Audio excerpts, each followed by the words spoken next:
नमस्कार मंडळी सर्वांना, श्री स्वामी समर्थ।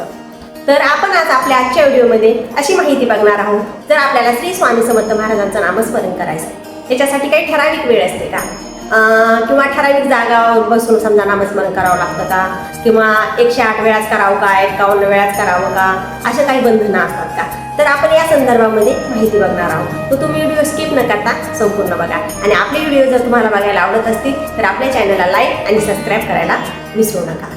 तर आपण बघणार आहोत की नामस्मरण आता नेमकं कसं करावं। श्री स्वामी समर्थ या मंत्रामध्ये खूप ताकद आहे आणि श्री स्वामी समर्थ महाराजांचं जर आपण नामस्मरण केलं ना, आपल्या मनाला एक अशी शांतता मिळत असते, अद्भुत अशी शक्ती आहे या मंत्रामध्ये। तर मग आता या मंत्राचं नामस्मरण कसं करावं, तर तुम्ही सकाळी उठून स्नान करून देवघरासमोर आसन टाकून बसायचं आहे आणि तुम्हाला जसं जमल तसं तुम्ही नामस्मरण करू शकता। नामस्मरणाला काही बंधन नाही।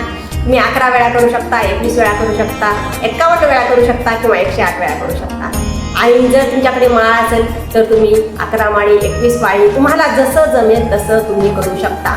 असं सेवेला काही बंधन नसतं किंवा ठराविक वेळेचं काही बंधन नसतं। तुम्ही दिवसभरात कधीही स्वयंपाक करताना, भांडी करताना, धुणी करताना, तुम्ही काहीही काम करताना श्री स्वामी समर्थ महाराजांचं नामस्मरण करू शकता। तसेच तुम्ही संध्याकाळी झोपताना सुद्धा श्री स्वामी समर्थ महाराजांचं नाव घेऊनच झोपायला पाहिजे आणि नामस्मरण करूनच आपल्या मनाला अशी एकदम शांतता मिळत असते, आपला आत्मविश्वास वाढत असतो। त्याच्यामुळे तुम्ही नक्की श्री स्वामी समर्थ महाराजांचं नामस्मरण करा आणि या सेवेचा अनुभव घ्या। तुम्हाला अनुभव आल्याशिवाय राहणार नाही। आजच्यासाठी एवढंच। सर्वांना श्री स्वामी समर्थ।